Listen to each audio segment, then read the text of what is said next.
Hello friends, welcome to Educool. Today in this video, we are going to study a new topic in the noun series, that is the noun case. So first of all, let us understand what do we mean by a case. The case of a noun or pronoun tell us what relation does that noun or pronoun has to some other word or words in a sentence. That means कि जो noun या जो pronoun होता है उसका जो case होता है वो हमें ये बताता है कि उस noun या pronoun का बाकी जो words हमने sentence में use कर रहे हैं उनसे क्या relation है. There are 5 kinds of noun cases in English language. Namely, nominative case, objective case, vocative case, possessive case, case in apposition. Friends, जो ऑब्जेक्टिव केस होता है उसे हम फर्दर क्लासीफाई करते हैं डेटिव केस और एक्विजिटिव केस में.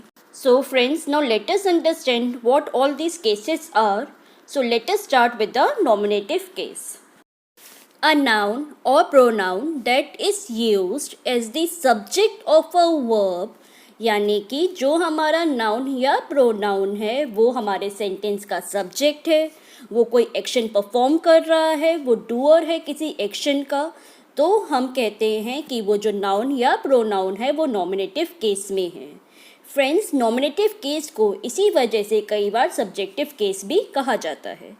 Let us understand this with the help of examples. For example, Ram writes a letter. Seema sells car. Friends, over here जो verb है first sentence में वो क्या है? Write. और लिख कौन रहा है?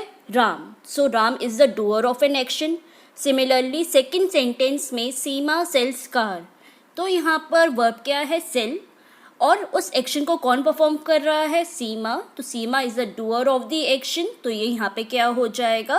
सब्जेक्ट. सो फ्रेंड्स, इन दोनों सेंटेंसेस में, फर्स्ट वाले में राम और सेकंड वाले में सीमा, वो नाउन है जो कोई एक्शन परफॉर्म कर रहे हैं. तो हम कह सकते हैं कि राम और Seema are in nominative case.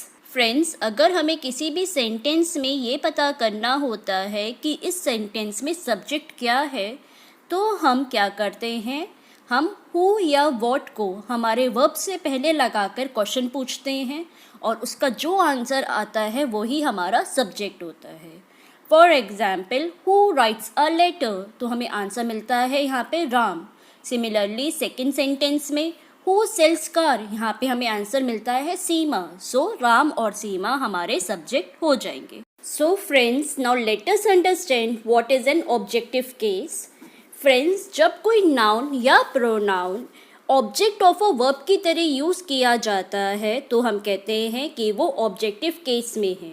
यानी कि जो नाउन या प्रोनाउन है वो कोई एक्शन खुद परफॉर्म नहीं कर रहा बल्कि उस पर एक्शन किया जा रहा है. सो फ्रेंड्स, ऑलवेज रिमेंबर कि जब हमारा नाउन या प्रोनाउन खुद कोई एक्शन कर रहा होता है तब वो नॉमिनेटिव केस में होता है, लेकिन जब हमारे नाउन या प्रोनाउन पे कोई एक्शन परफॉर्म किया जा रहा होता है तो वो ऑब्जेक्टिव केस में होता है.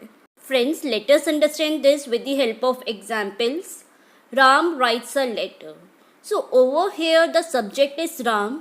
राम क्या एक्शन परफॉर्म कर रहा है कि वो कुछ लिख रहा है, और वो क्या लिख रहा है? लेटर. सो यहाँ पे ये जो नाउन है लेटर वो हमारा ऑब्जेक्ट हो जाएगा. Similarly in the second example, Seema sells car. तो यहाँ पे सीमा क्या सेल कर रही है? कार. तो ये जो नाउन है कार वो हमारा ऑब्जेक्ट हो जाएगा. फ्रेंड्स, अगर हमें किसी भी सेंटेंस में ये पता करना होता है कि यहाँ पे हमारा ऑब्जेक्ट क्या है तो हम whom और what को सब्जेक्ट और वर्ब से पहले लगाकर क्वेश्चन पूछते हैं और जो भी आंसर आता है वो हमारा ऑब्जेक्ट हो जाता है. For example, What does Ram write? तो हमें आंसर मिलता है लेटर. तो लेटर क्या हो गया? हमारा object. Similarly in the second sentence, What does Seema sell? तो हमें आंसर मिलता है कार. तो कार क्या हो गया? हमारा object. So friends, over here the nouns letter and cars are the object of the verb, so they are in objective case. Friends, हमने वीडियो की स्टार्टिंग में देखा था कि ऑब्जेक्टिव केस को हम दो केसेस में क्लासीफाई करते हैं, that is dative case and the एक्विजिटिव case. So first of all हम ये देखते हैं कि डेटिव केस क्या होता है. फ्रेंड्स, ये ज़रूरी नहीं होता कि एक सेंटेंस में केवल एक ही ऑब्जेक्ट होगा। ये भी हो सकता है कि एक सेंटेंस में दो ऑब्जेक्ट्स हों। For example, he gave Rahul a book. So friends, अगर हम इसमें क्वेश्चन पुटअप करते हैं वॉट ही गेव राहुल, तो हमें आंसर मिलता है बुक। और अगर हम ये क्वेश्चन पुटअप करते हैं whom he gave a book, तो हमें आंसर मिलता है राहुल। तो फ्रेंड्स, यहाँ पे वॉट को पुटअप करने के बाद जो ऑब्जेक्ट हमें मिला वो क्या है, बुक। लेकिन जब हमने whom के साथ यूज़ करा इस सेंटेंस को, तो हमें क्या ऑब्जेक्ट मिला, राहुल। सो फ्रेंड्स, यहाँ पे ये जो ऑब्जेक्ट है बुक, वो एक नॉन लिविंग थिंग है और राहुल क्या है, it is a living thing. So friends, there can be two objects in a sentence. So non-living objects are known as direct object and living objects are known as indirect object. Friends, अगर हमें पता करना होता है किसी sentence में direct object क्या है, तो हम क्या करते हैं, अपने सब्जेक्ट और वर्ब से पहले व्हाट लगा के क्वेश्चन पूछते हैं, तो जो आंसर आता है वो हमारा डायरेक्ट ऑब्जेक्ट होता है. सिमिलरली, अगर हमें पता करना होता है कि ये जो ऑब्जेक्ट है वो डायरेक्ट ऑब्जेक्ट है या इनडायरेक्ट ऑब्जेक्ट है, तो हम क्या करते हैं, अपने सब्जेक्ट या वर्ब से पहले whom लगाते हैं और अगर हमें आंसर मिलता है तो वो क्या होता है, इनडायरेक्ट ऑब्जेक्ट. फ्रेंड्स, आप इसे ऐसे भी समझ सकते हैं कि जो नॉन लिविंग ऑब्जेक्ट्स होते हैं वो हमेशा डायरेक्ट ऑब्जेक्ट होते हैं और जो लिविंग ऑब्जेक्ट्स होते हैं वो हमेशा इनडायरेक्ट ऑब्जेक्ट्स होते हैं. फ्रेंड्स, किसी भी सेंटेंस में अगर इनडायरेक्ट ऑब्जेक्ट यूज़ किया गया है तो वो इनडायरेक्ट ऑब्जेक्ट डेटिव केस में होता है. दैट मीन्स एक सेंटेंस में इनडायरेक्ट ऑब्जेक्ट डेटिव केस को रिप्रेजेंट करता है. Friends, now let us understand what is an एक्यूसेटिव case. When a noun is the object of a preposition, then it is said to be in accusative case.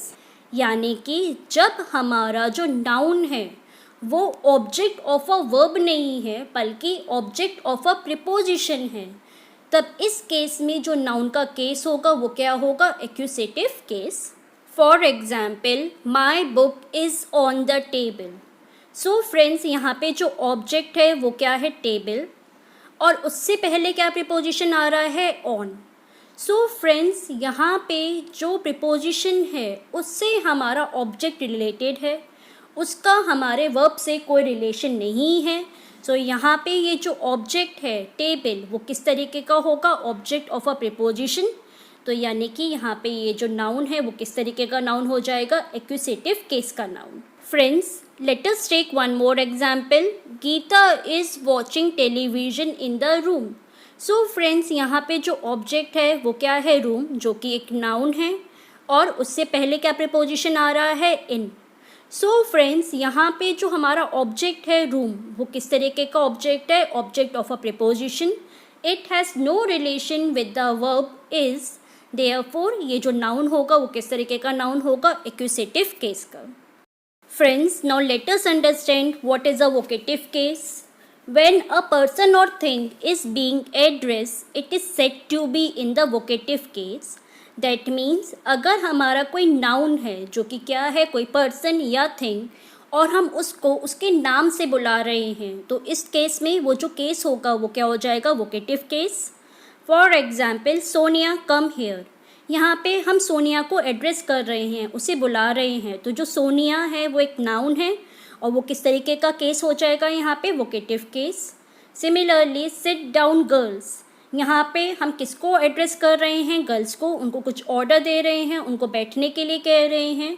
सो यहाँ पे girls को address किया जा रहा है जो एक नाउन है, तो यहाँ पे जो नाउन का केस होगा वो क्या होगा, vocative case. Friends, now let us understand what is the possessive case. A noun or a pronoun that is used to show possession or ownership is said to be in the possessive case. That means जब कोई noun या pronoun किसी भी चीज़ पर अपना possession, अपनी ownership दिखाता है, तो इस केस में वो क्या होता है, possessive case. For example, this is Seema's house. They borrowed his car.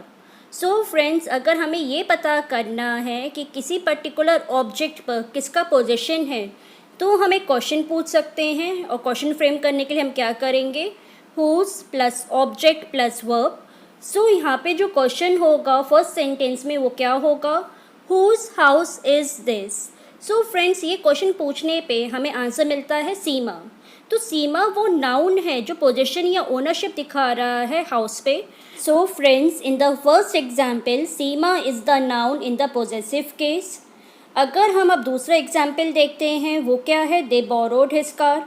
हम यहाँ पे पोजीशन पता करने के लिए क्वेश्चन फ्रेम करेंगे। तो क्वेश्चन क्या बनेगा, हुज कार दे बोरोड, तो हमें आंसर मिलता है हिज। सो यहाँ पे जो हिज है that is a pronoun and it is a pronoun in the possessive case. Friends, now let us see the last case, that is the case in apposition. When a noun or pronoun is used to describe other noun or pronoun, it is said to be the case in opposition to that noun or pronoun. It means जब कोई noun या pronoun किसी और noun या pronoun को describe करता है, तो इस case में जो case होगा वो क्या होगा, case in opposition. Let us understand this with the help of an example. Arman, the singer, sang a melodious song. Friends, over here the singer is the noun which is used to describe other noun, that is Arman, and that's why the singer is case in opposition to Arman.